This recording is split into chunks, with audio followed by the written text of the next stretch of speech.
The coronation of King Charles III was meant to be a flawless display of royal unity and tradition. Westminster Abbey glittered with gold, hymns echoed through its ancient halls, and the world watched as the royal family took their places. But what began as a historic moment quickly turned into a royal spectacle. Camilla, the new Queen Consort, allegedly scolded Catherine, the Princess of Wales, setting the stage for an unexpected twist. Then, in a move no one saw coming, 8-year-old Princess Charlotte stole the spotlight with a quiet act of defiance that sent shockwaves through the monarchy. How did a single moment redefine the day and the royal family's future? God save the King! God save the King! The coronation of King Charles III was nothing short of a spectacle. Westminster Abbey, with its towering arches and centuries-old history, served as the perfect backdrop for this monumental event. The air inside the Abbey was thick with anticipation and tradition, as golden regalia gleamed under the flicker of candlelight and choral hymns echoed through the grand halls. It was the kind of moment you might imagine straight out of a history book, timeless, regal, and unforgettable. The streets outside were just as lively. Londoners and tourists alike had lined up for hours, cheering as the royal procession made its way to the Abbey. The Prince and Princess of Wales arrived with their children, George, Charlotte, and Louis, in a scene that balanced historical significance with modern charm. It was clear that each member of the family had a role to play. George, poised and composed, served as one of the King's pages of honour, symbolising his place in the future of the monarchy. Charlotte exuded her usual elegance, captivating onlookers with her maturity well beyond her years.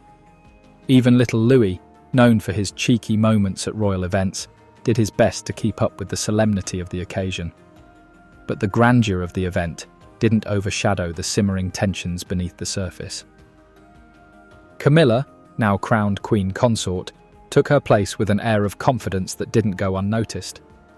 Her rise to such a central role in the monarchy had been anything but smooth, and there were whispers of unease about how she fit into the royal hierarchy.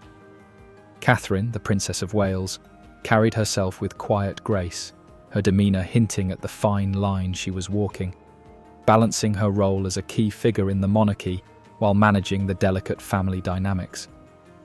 Observers couldn't help but notice the subtle distance between Camilla and Catherine as they walked to their seats, their body language speaking volumes about the underlying tension.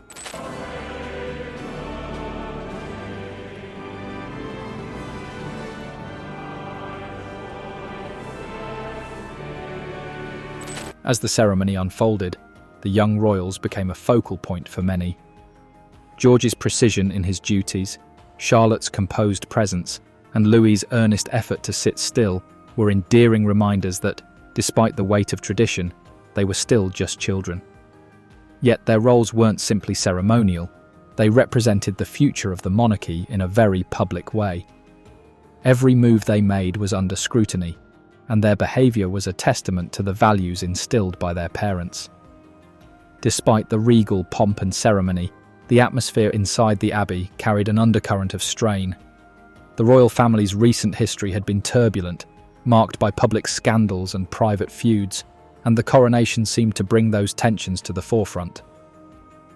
Camilla's newfound prominence as Queen Consort was a clear shift in the family's power dynamics, and it was evident that not everyone was entirely comfortable with it.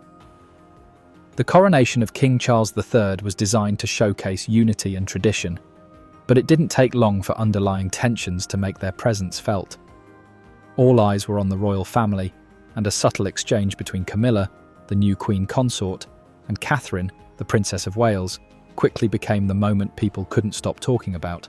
And in that moment, it was absolutely noticeable to those people who'd been excluded from the coronation that nobody, let alone Kate, curtsied to Queen Camilla. During a solemn part of the ceremony, observers noticed Camilla turning toward Catherine and gesturing subtly toward Princess Charlotte. Lip readers claimed Camilla said, "Take her," in what appeared to be a sharp directive. On the surface, it might have seemed like a minor instruction, but to those familiar with the complex relationships within the royal family, it spoke volumes. Camilla's tone and body language hinted at more than just concern for decorum.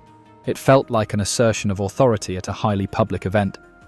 Catherine, ever the picture of grace, responded with her trademark composure. She nodded and gently redirected Charlotte's attention, ensuring the young princess remained poised. But for those paying close attention, there was a flicker of something in Catherine's eyes, a momentary glimpse of strain that revealed the weight of the situation. It wasn't the first time tension between Camilla and Catherine had come to light.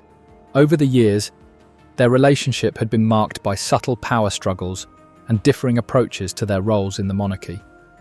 This brief but telling moment became a flashpoint, highlighting the delicate balance Catherine must maintain. As the wife of the future king, she is a cornerstone of the royal family's image, yet she must navigate a dynamic where Camilla, as Queen Consort, wields significant influence. The exchange, though fleeting, was a reminder of the complex layers of power, protocol, and personal relationships within the royal household.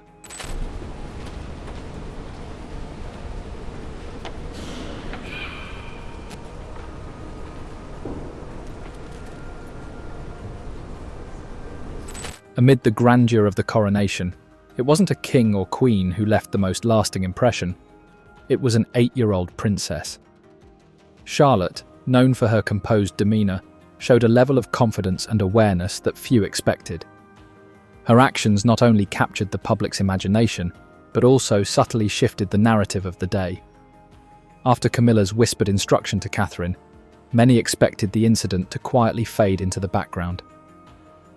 Instead, Charlotte's reaction became the defining moment of the event. She didn't shrink under the weight of the exchange. Instead, she straightened her posture, locked eyes with Camilla, and, according to lip readers, whispered to her mother, "It's fine, Mummy." It was a quiet reassurance, but in that moment, Charlotte displayed a maturity that belied her age. What followed was even more remarkable. During a ceremonial bow to King Charles, Charlotte hesitated. She turned to her mother, and once again, lip readers caught her words. "I'll do it, but not for her." Charlotte performed the bow as expected, but she noticeably refrained from acknowledging Camilla. It was a subtle yet deliberate gesture, one that many interpreted as a sign of quiet defiance. What could have been dismissed as a child's hesitation instead became a powerful statement, especially given the earlier tension between Camilla and Catherine. The reaction to Charlotte's actions was immediate. Those inside Westminster Abbey were struck by her composure and the weight of her subtle defiance. One historian described it as the quietest yet loudest statement he had ever seen. Outside the Abbey, footage of the moment quickly went viral, with commentators praising Charlotte's maturity and comparing her confidence to that of her late grandmother, Princess Diana. Inside Westminster Abbey, the air shifted in a way that caught everyone's attention.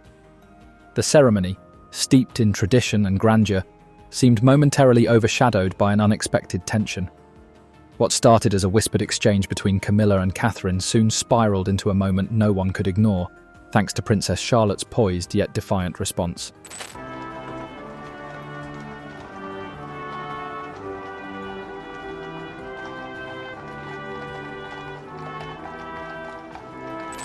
Camilla, the new Queen Consort, had entered the Abbey with confidence radiating from her every move. Her regal smile and composed demeanour fit perfectly with the gravity of the day. But after Charlotte's quiet stand, Camilla's confidence faltered. Her smile became strained, her shoulders stiffened, and her usual poise seemed to waver. Those seated near her noticed the subtle shift, small but undeniable. It was as though, for the first time that day, Camilla wasn't in control of the narrative. So, what are your thoughts on this? Let us know in the comments below.